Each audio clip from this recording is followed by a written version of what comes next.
সৰ্থেবাৰী বনিয়াকুছিৰ পিতল শিল্পী হৰিদাস দাসলৈ অসম গৌৰৱ বঁটা।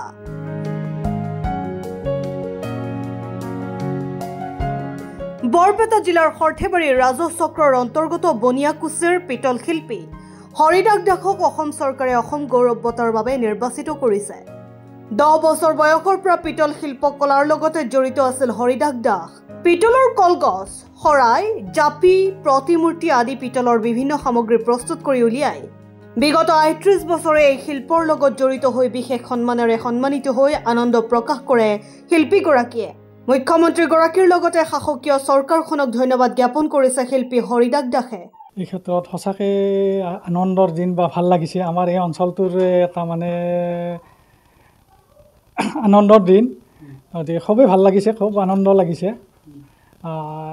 আমাৰ যিহেতুকে কৰ্মটো আচলতে বহুত কষ্টকৰ কাম আৰু জুইত দাগত বস্তাত বহি যিহেতুকে কৰিব লগা কাম বা আমাৰ গাঁৱলীয়া অঞ্চলত কৰিব লগা কাম, এই ক্ষেত্ৰত যিহেতুকে মুখ্যমন্ত্ৰী ঘোষণা কৰাৰ পিছত সঁচাকৈ ভাল লাগিছে, খুব আনন্দ লাগিছে।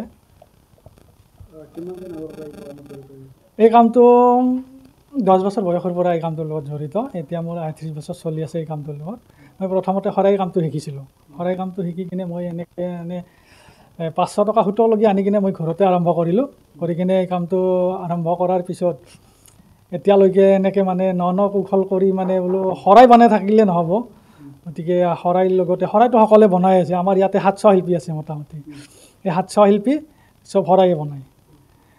গতিকে মই চিন্তা কৰিলোঁ 2003 বানপানীটো হোৱাতে তেতিয়া কাম বন্ধ আছিলে। সেই কাম বন্ধত তেতিয়া আমি কৰ্ম কৰা মানুহ যাতে কাম নকৰিলে ভাল নালাগে। গতিকে মই চিন্তা কৰিলোঁ সেইকেইদিনত কাম ক্ষতি হৈ থকাতে মই ট্ৰেইন এখন বনাৰ মাথা মাৰিলোঁ। গতিকে সেই বানপানী তেতিয়াৰ পৰা ট্ৰেইনখন 3 বছৰৰ মূৰত অচিল হ'ল।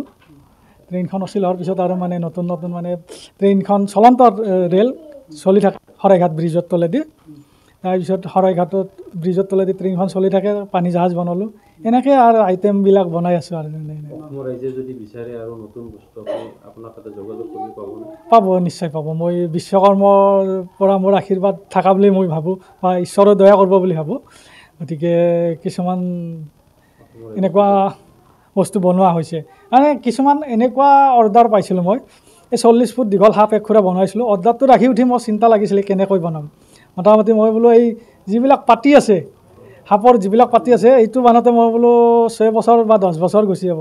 কিন্তু মই ৰাতি গম পালোঁ, এটা ঐশ্বৰিক শক্তি পালোঁ। মই বোলো খুব সোনকালে আহি গ'ল মন সেইবিলাক। আপুনি যে অসমৰ কোনোবা মানুহে যদি আপোনাৰ তাতে এনেকুৱা বস্তু বিচাৰে পাব?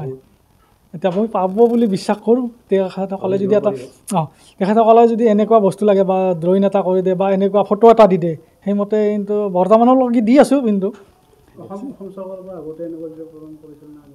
অসম চৰকাৰৰ পৰা সেনেকৈ পোৱা নাই, একো কোনো ধৰণৰ পোৱা নাই। এই ক্ষেত্ৰত চৰকাৰক মোৰ ফালৰ পৰা আন্তৰিক শুভেচ্ছা থাকিল, বহুত বহুত ধন্যবাদ থাকিল। আমাৰ বিজেপি চৰকাৰলৈ মোৰ বহুত শুভেচ্ছা থাকিল। আমাৰ হিমন্ত বিশ্ব শৰ্মালৈও মোৰ পৰা কোটি কোটি নমস্কাৰ থাকিল। চেঙাৰ পৰা ৰফিকুল হুছেইনৰ ৰিপৰ্ট, অসম টাইম। ঘৰত আনন্দ আৰু সম্পৰ্কৰ চমক বজাই ৰাখিবলৈ জৰুৰী হৈছে সকলো আনন্দময় মুহূৰ্তত মৰমৰ উপহাৰ দিয়াটো। সেইবাবে মধুশ্ৰী জুৱেলাৰ্ছে আনিছে সকলো ৰঙীন ক্ষণৰ বাবে বিশেষ গহনা। হীৰাৰে হওক, সোণৰে হওক বা ৰূপৰে হওক, শ্ৰেষ্ঠ ডিজাইনছ আৰু হলমাৰ্কযুক্ত গহনাই ৰাখে সম্পৰ্কক নিখুঁত। তেনেহ'লে আজিয়ে আনক আনন্দ মধুশ্ৰী জুৱেলাৰ্ছৰ সৈতে। যোগাযোগ কৰক 7002800341 নাইবা ভিজিট কৰক LNB ৰোড, নলবাৰী, অসম।